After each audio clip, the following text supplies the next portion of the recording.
Hello students, कैसे हैं आप सभी। I hope you all are fine. As I promise yesterday कि हम एक नई सीरीज शुरू कर रहे हैं जहां पर हम सीए के लिए फाउंडेशन इंग्लिश को पढ़ने वाले हैं। आज की वीडियो में हम सेंटेंस के बारे में सीखने वाले हैं कि सेंटेंस क्या होता है, उसकी डेफिनेशन क्या है, उसके टाइप्स क्या हैं। दोस्तों, सबसे पहले सेंटेंस के बारे में जानने से पहले हम देखें कि सेंटेंस की ज़रूरत क्यों होती है। जिस प्रकार से आप जानते हैं कि भाषा एक संचार का माध्यम है, मतलब हमारी अभिव्यक्ति को दूसरे तक पहुंचाने के लिए अलग अलग भाषाओं का प्रयोग किया जाता है। भाई, कोई शारीरिक भाषा होती है, मौखिक भाषा होती है, ठीक है, और लिखित भाषा भी होती है, ठीक है। तो अब हम बात कर रहे हैं तो भाषा में सबसे पहले अगर भाषा की उत्पत्ति में देखें अपन तो सबसे पहले होते हैं लेटर्स, है ना। लेटर्स शब्द जिसको हम बोलते हैं, लेटर्स होते हैं। लेटर से क्या बना? वर्ड, यानी कि शब्द, वर्ण, लेटर, फिर बना शब्द, और शब्दों का समूह कहलाया हमारा सेंटेंस। मतलब A sentence is a group of words which has a meaning। शब्दों के सार्थक समूह को हम वाक्य कहते हैं।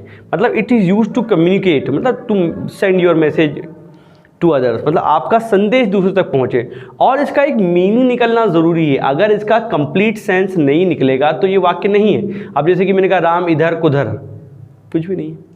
अब अगर मैंने कहा राम इधर उधर मत घूम, तो यहाँ पर मेरी बात आप तक पहुँच रही है। मतलब हमारी बात को दूसरों तक पहुँचाने के लिए जो शब्दों का सार्थक समूह इस्तेमाल किया जाता है वो वाक्य है। ये पहली बात हो गई।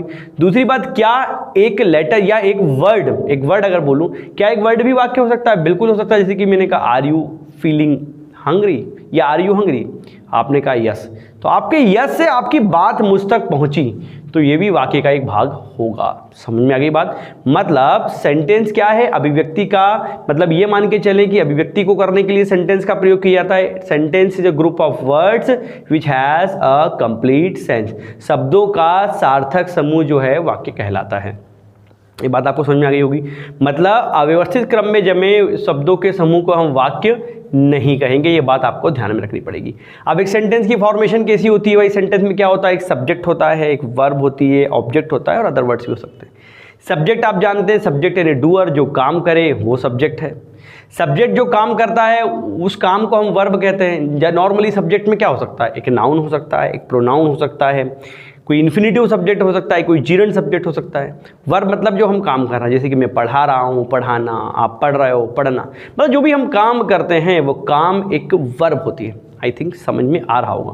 अब थर्ड इंपॉर्टेंट बात क्या है वाक्य की? वो है ऑब्जेक्ट। ऑब्जेक्ट यानी क्या होता है? कर्म, जिसके ऊपर काम होता है। मतलब कुल मिला के सब्जेक्ट के द्वारा किए गए कार्य का असर यानी कि प्रभाव जिस पे पड़ रहा है दोस्तों, वो है आपका ऑब्जेक्ट। अब ऑब्जेक्ट क्या हो सकता है? कोई नाउन हो सकती है, कोई प्रोनाउन हो सकता है, कोई कॉम्प्लीमेंट हो सकता है जो कि ऑब्जेक्ट का काम वहां पर कर रहा हो। ठीक है, ये चीज समझ में आ गई होगी। एक बात और मैं आपको बताना चाहूंगा। अच्छा, एक बात बताइए, क्या बताइए कि अंग्रेजी में कितने अल्फाबेट होते हैं? आप बोलेंगे 26। यही आपका जवाब है ना, तो वो है रॉन्ग। अल्फाबेट तो एक ही होता है। अल्फाबेट यानी क्या होता है? वर्णमाला। तो वर्णमाला तो हर भाषा की एक ही होगी ना। हिंदी में अनारामी होते हैं ना, इंग्लिश में ABCD, वो 26 क्या है? Letters. There are 26 letters in English alphabet. तो अल्फाबेट कितने हैं? एक, और लेटर कितने हैं? 26। ये ध्यान रखिएगा, जनरल बात। ठीक है। अब सेंटेंस को समझने के लिए मित्रों दो भागों में मैंने इसका वर्गीकरण किया हुआ है। वर्गीकरण यानी क्लासिफिकेशन जिसको कहते हैं। पहला होता है आपका क्लासिफिकेशन 1 और क्लासिफिकेशन 2 मैंने यहां पर करके रखा हुआ। ठीक है। सबसे पहले अगर मैं बात कर लूं तो पहला है असर्टिव या डिक्लेरेटिव सेंटेंस। यहाँ क्या होता है? किसी चीज की घोषणा, असर्शन किया जाता है, घोषणा, उद्घोषणा। यहाँ पर आप कोई आइडिया बताएंगे, कोई ओपिनियन अपना देंगे, ठीक है, या कोई स्टेटमेंट, जैसे कि राम इज प्लेइंग, ये एक असर्टिव सेंटेंस है क्योंकि मैंने एक स्टेटमेंट दिया, एक बात अपनी कही है। मैंने कहा वह नहा रहा है, ही इज टेकिंग बाथ, ठीक है ना, टेकिंग अ बाथ, या he is playing, I am teaching, you are learning. तो ये क्या है? साधारण वाक्य कहलाते हैं हिंदी में। यहाँ पर एक सब्जेक्ट वर्ब ऑब्जेक्ट जनरली होता है। यहाँ पर आप अपने विचार को व्यक्त करेंगे, कोई ओपिनियन या कोई स्टेटमेंट यहाँ पर देंगे। इसको हम कहते हैं असर्टिव सेंटेंस। आई थिंक आपको समझ में आ गया होगा। नॉर्मल वाक्य जो होते हैं हमारे असर्टिव सेंटेंस होते हैं। अगला है इंपेरेटिव सेंटेंस। इंपेरेटिव सेंटेंस यानी क्या होता है? आज्ञार्थक वाक्य। अब इसका नाम आज्ञार्थक है, पर यह नहीं कि सिर्फ आगे ही होती है, इसमें अलग अलग चीजें होती है। इसमें आप कोई ऑर्डर दे सकते हैं, परमिशन दे सकते हैं, या रिक्वेस्ट भी कर सकते हैं। जैसे कि मैंने कहा ओपन द डोर, नॉर्मली ये मेन वर्ब से शुरू होते हैं ऑर्डर वाले, ऑर्डर या कमांड जिसको हम कहते हैं। या close the window, sit down, come here, go there, bring a glass of water. ये सारे इंपेरेटिव सेंटेंस के उदाहरण हैं। अब इसमें परमिशन भी मिल सकती है, जैसे कि मैंने कहा may I sit, yes you may sit down, तो ये भी तो एक इंपेरेटिव सेंटेंस है, आपने परमिशन दी है। रिक्वेस्ट के लिए please help me, please teach me, please let me complete my homework, आपने परमिशन मांगी तो भी वो इंपेरेटिव सेंटेंस का पार्ट है। मतलब imperative sentences are used to show order, permission and request, ये बात हो गई। वही इंटेरोगेटिव, ये जनरल सेंटेंस है, आपको पता है, इंटेरोगेट करने के काम आता है, इसकी नाउन होती है इंटेरोगेशन। इंट्रोगेटिव सेंटेंस एक, ये इंट्रोगेटिव वर्ड जो है एक एडजेक्टिव है, सेंटेंस की विशेषता बता रही है, यानी कि प्रश्नवाचक वाक्य। यहां पर प्रश्न पूछे जाते हैं, दो तरीके से पूछे जाते हैं, एक हेल्पिंग वर्ब को आगे रख के, जैसे कि मैंने कहा आर यू स्लीपिंग, क्या आप सो रहे हैं, सामने वाला कैसा आंसर देगा, सो रहा होगा तो कैसा बोलेगा। खैर, हेल्पिंग वर्ब आगे रखेंगे और एक WH वर्ड्स को आगे रखेंगे, जैसे कि व्हाट आर यू डूइंग, है ना। तो ये हो गए आपके जो है interrogative sentence that are used to ask a question, to form a question, ठीक है, पूछने के लिए क्या कर रहे हो भाई, what are you doing, WH word से, व्हाई आर यू लेट, आप लेट क्यों आए हो। तो दो प्रकार से बना सकते हैं, एक हेल्पिंग वर्ब को सब्जेक्ट के पहले रखकर, दूसरा WH वर्ड को हेल्पिंग वर्ब के पहले रखकर, जैसे कि मैंने कहा आर यू इल, अब मैंने पूछा वाई आर यू इल, क्यों बीमार हो भाई, क्यों थक गए हो, इस प्रकार से, ठीक है। तो ये हो गया इंपेरेटिव इंटेरोगेटिव सेंटेंस। अगला है एक्सक्लेमेटरी। एक्सक्लेमेटरी सेंटेंस का मतलब होता है दोस्तों विस्मयादिबोधक, सडन फीलिंग्स को दिखाता है, मतलब it is used to show sudden feelings of distress, happiness etcetera. क्या बात है यार, वाह मजा आ गया, ब्रावो, वेल डन, सुना हुआ ना आप लोगों ने, मतलब सडन फीलिंग को दिखाता है, हुर्रे, शिट, ओहो, hurray, he has one the match, उसने मैच जीत लिया, shit, she is failed again, आहा, ओ गॉड व्हाट इज दिस, हे भगवान ये क्या है। तो ये सडन फीलिंग्स होती है ना, मतलब उत्साह की, रिग्रेट की, सैडनेस, मतलब जो दुखी हो जाते हैं, खुशी, दुखी, आश्चर्य, सरप्राइज, वाह व्हाट शॉट, ये सारी चीजें कहलाती हैं हमारी एक्सक्लेमेटरी सेंटेंस के अंतर्गत आएंगे। विस्मयादिबोधक मतलब सडन फीलिंग, आपने सेंटेंस के अंत में ये वाला जो है एक्सक्लेमेटरी मार्क्स अक्सर यहां पर देखा होगा, ठीक है। अब क्लासिफिकेशन 2 में यहां पर मैं देख रहा हूं, सबसे पहले आया आपका अफर्मेटिव सेंटेंस।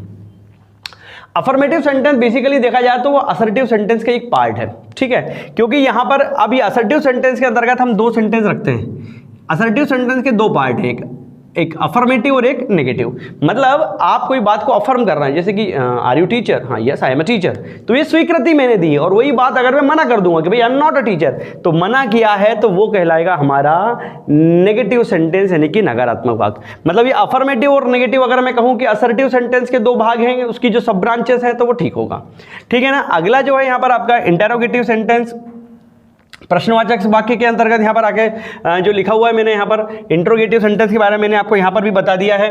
और प्रश्नवाचक वाक्य के बाद क्या आएगा अगला, interrogative negative sentence. Interrogative negative क्या जाएगा, जैसे आपने प्रश्न भी पूछा और मना भी कर रहा है, यार क्या पढ़ाई नहीं कर रहा है तू, आर यू नॉट स्टडिंग, तो आर भी आया और नॉट भी आया। मतलब यहाँ पर क्या होगा कि हेल्पिंग वर्ब आगे रहेगी, साथ में सब्जेक्ट के बाद आपको नॉट दिखा रहेगा, या डायरेक्ट हेल्पिंग वर्ब में नॉट लगा हुआ दिखेगा, जैसे कि आरंट यू गोइंग देयर, क्या आप वहां नहीं जा रहे हैं, मतलब सामने वाला पूछ भी रहा है और मना भी कर रहा है। तो ये हो जाएगा आपका इंटेरोगेटिव नेगेटिव यहां पर सेंटेंस। एक और सेंटेंस का टाइप आता है वो, जैसे कि ऑप्टेटिव सेंटेंस आपने सुना होगा, ऑप्टेटिव सेंटेंस, वो इधर पे आएगा आपका ऑप्टेटिव सेंटेंस इस वाले क्लासिफिकेशन में। ऑप्टेटिव सेंटेंस के बारे में मैं आपको और बता दूं, ये क्लासिफिकेशन वर्ग में 1 में इसको हम रख लेते हैं। इंटेरोगेटिव सेंटेंस हमने 2 बार लिख दिया है, ठीक है ना। ऑप्टेटिव सेंटेंस की बात करते हैं हम, ऑप्टेटिव सेंटेंस, ठीक है ना। ये क्या के लिए यूज होता है, आप किसी को ब्लेसिंग दे रहे हैं, यानी कि आशीर्वाद, कर्ज कर रहे हैं, श्राप दे रहे हैं, ठीक है ना। मतलब आप कुछ सडन, मतलब आशीर्वाद के लिए, कामना के लिए, विश के लिए, डिजायर के लिए, जैसे कि मैंने कहा मे यू लिव लॉन्ग, आपकी आयु लंबी हो, ये कामना सूचक सेंटेंस को हम कह सकते हैं, कामना सूचक वाक्य, जो कि हमारी क्या दिखा रहा है, हमारी कामना को दिखा रहा है, हमारी जो है अभिलाषा मन की उसको दिखा रहा है, ठीक है ना। तो यह भी एक्सक्लेमेटरी मार्क आपको लगा रहेगा, जैसे कि आपको बोलते हैं ना अपन गेट वेल सून, जल्दी से ठीक हो जाओ, तो ये कामना ही तो की है हमने। May you live long, may God bless you with a son, भगवान आपको पुत्र दे, may God bless you with a daughter, may God bless you, may you have a good job, may you pass this year, इस साल पास हो जाए यार, ठीक है। तो ये कहलाएगा हमारा ऑप्टेटिव सेंटेंस। तो दोस्तों आज के वीडियो में हमने फाउंडेशन के अंतर्गत सबसे पहले सेंटेंस को देखा, वो क्या होता है, शब्दों का सार्थक समूह। उसके क्लासिफिकेशन में हमने देखा 2 प्रकार से क्लासिफिकेशन किया है ना, क्लासिफिकेशन 1 और क्लासिफिकेशन 2।